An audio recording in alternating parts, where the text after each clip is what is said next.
Hello, so today I'm going to tell you a little bit about how is it that you approach VA and RC sections for your CAT exam. Yes, all the CAT aspirants out there, let's learn a little bit about how is it that you can make this easier. Number one, how is it that you approach verbal ability and RC? For that, the first thing to keep in your mind is to read and read extensively. It's extremely important because the more you read, the more you'll be able to understand your vocab, your comprehension. You'll get faster at reading. You'll be able to understand things also faster. Comprehension would also make a lot of sense. So you can read anything from newspapers to blogs to articles to research papers, anything that gives you that kind of information and the knowledge and whatever is available in your hand, any material which you can end up reading. Go ahead and read. Next, comprehension. So we also have most of the paper which is on RC, that's reading comprehension, and you need to be able to how do I put it? Understand, comprehend what the passages are about. So to practice that, you should and you must do a lot of reading comprehension practices because this contains sort of the major portion of your CAT papers, and you can do your comprehension when you see some model answers, when you see model questions, when you see some previous passages, short passages. You can go ahead and read those comprehensions. It will help you understand faster in your papers, and of course that will go ahead and give you knowledge, information. Next is to also be very well versed with your English communication, which majorly includes your vocab. It is so important to build up on your vocab because in your reading comprehension you will have words which you may not end up understanding, and because of those words you may misinterpret the entire sentence or the entire comprehension. So very important to build up on your vocab. Again, to build up on your vocab, you have to read. It's literally just that. And when you read something which you are unable to understand, go back, take a dictionary.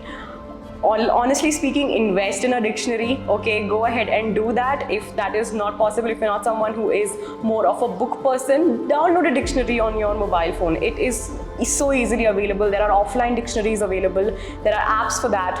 So go ahead, download a dictionary on your phone. The minute you don't understand any word, when you read something, type it on your phone, on a dictionary, understand that word, see what it means, try making a few sentences with that word. That will help you retain that word in your mind. Go ahead and probably write it down if you're someone who writes and understands things better. So write that word down, write that sentence down with the word, which will help you retain it better. Then, if you're someone who doesn't like writing, who is not able to do all that, speak it, use it in your conversations. So the words that you've read, which are new to you, when you're building up on your vocab, put it in your conversations. It will really help you again retaining the word. So pick your method. You either write it down or you speak it, or however is it that helps you understand, do it. It's very important. Another thing would be practicing. The more you practice, the more you'll get better at your final paper. The only thing is to practice and practice. So get your short comprehensions, do your verbal abilities. The more you're able to practice, and I don't mean practice just by the model question papers which come in. See the last year's papers which come in, check videos, see how is it that you are able to again retain and understand things better. It's very important. Lastly, focus on your weakness. Pinpoint and realize where is it that you're weak at, where is it that you need more help with. So you need to be able to focus and pinpoint and understand your weaknesses. So if your weakness is vocab, go ahead, read things, understand things, check your dictionary, learn new words from your dictionary, build your vocab. If your weakness is grammar, go ahead, read up something, speak something, write your sentences down, write your daily activities down. The more you practice, the more you'll get better at it. So focus on your weakness, focus on where is that you're lacking, where you need extra effort and help with, and that will help you understand, rather that will help you crack your CAT exam very easily. And for a few model question papers and answers, you can check the description for us below. shortcuts and tricks, especially when you are doing your reading comprehension. It is very important, of course, to practice and to focus on your weakness and all those kinds of things. But now let's come to how is it that you're going to do it during the paper, right? So first is identify your keywords, identify the words which may end up coming in your questions of your RC. So identify those words, underline it, highlight it, bold it. You are able to sort of understand what it means, so your answers would be easier.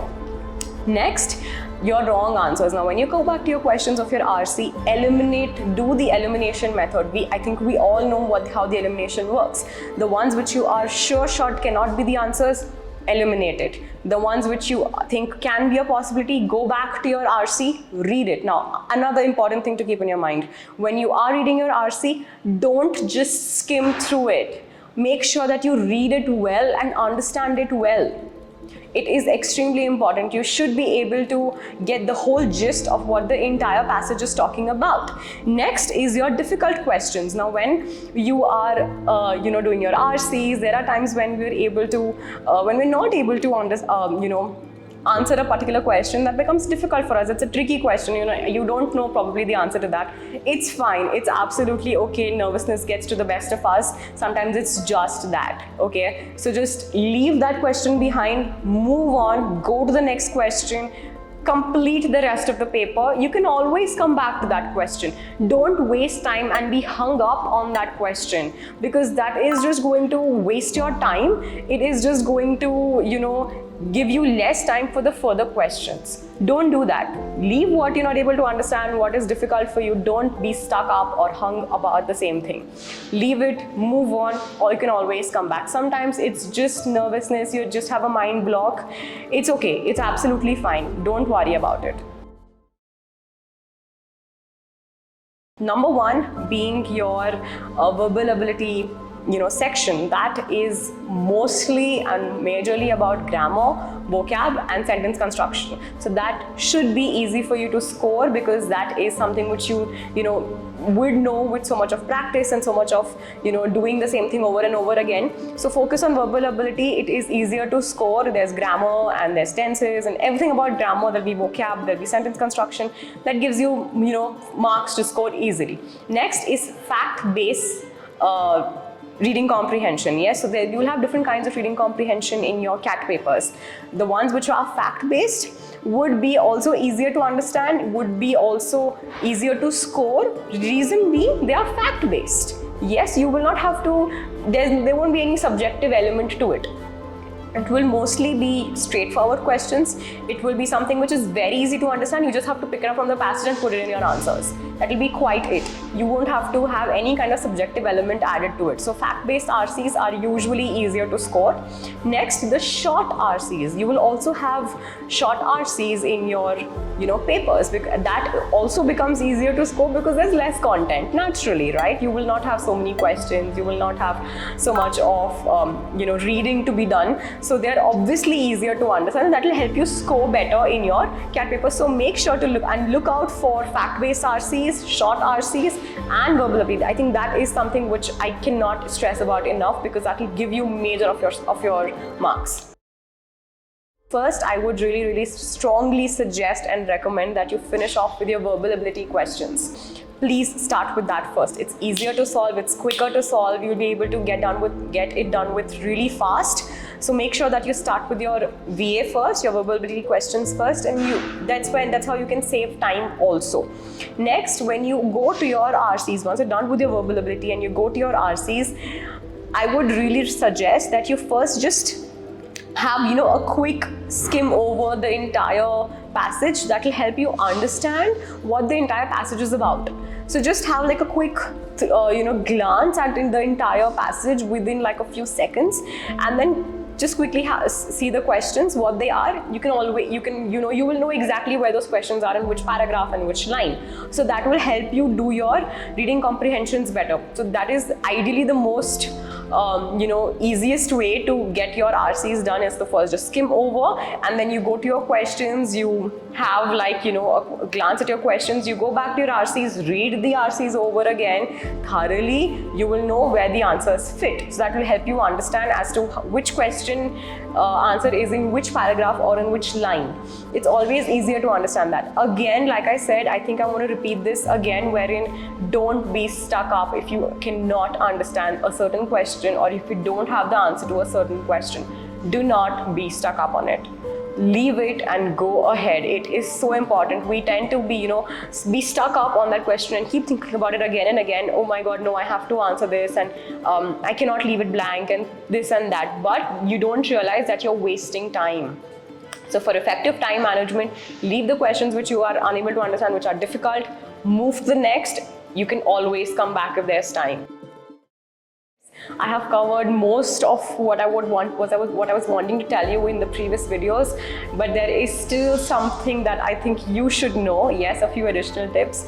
One, make sure that you leave the last few minutes of your time to review the answers.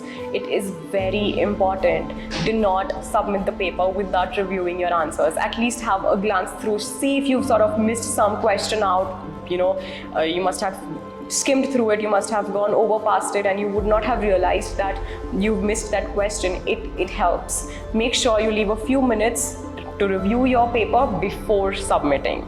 Another thing, please stay calm and focused in your exam. Don't get hyper, don't get anxious, don't get panicked, because the more panicked and anxious and hyper you get about the paper, the more you tend to forget your things, the more you tend to get, you know, tensed about the paper. You'll start sweating, you'll start palpitating, your hands will go cold, and all those things will happen. Don't do that. Stay calm, stay relaxed, be focused. Yes, very important is to focus. Make sure that your attention doesn't, you know, goes here and there. Focus on your paper. Look down and focus on what is it that you are doing. Very important. Another thing what I would like to mention is make sure that you eat well before going for your paper.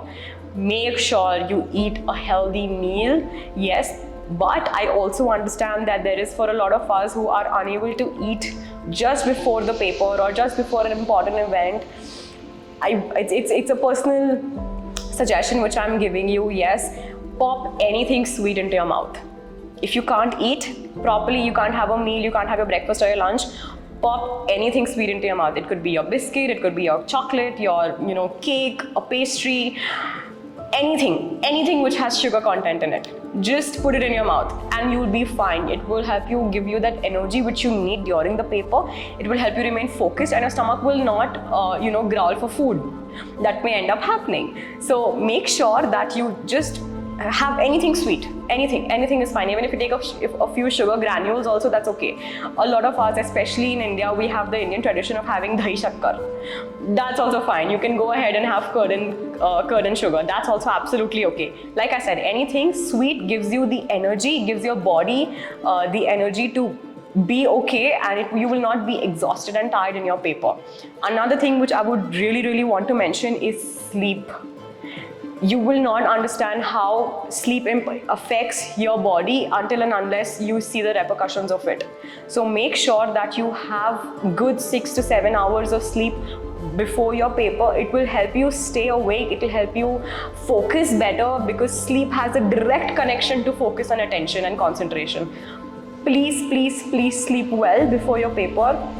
A lot of us, you know, because of the tension and the stress and, you know, how the paper is going to go the next day, we can't sleep. We have sleepless nights. So I would suggest go to bed early. Okay, if you are someone who goes to bed by 11:30, 12, go to bed by 10. Make sure that you sleep at least for 6 to 7 hours. It is very important, or you will start feeling sleepy in the exam. You start feeling irritated. You know, it also affects your mood. Sleep affects your mood directly. It's directly proportional. Make sure that you sleep well and eat well. Like I said, for eat, we do have an option. Yes, you don't feel like eating. You're someone who you think you'd puke if you eat too much. Don't eat. Pop anything which is sweet.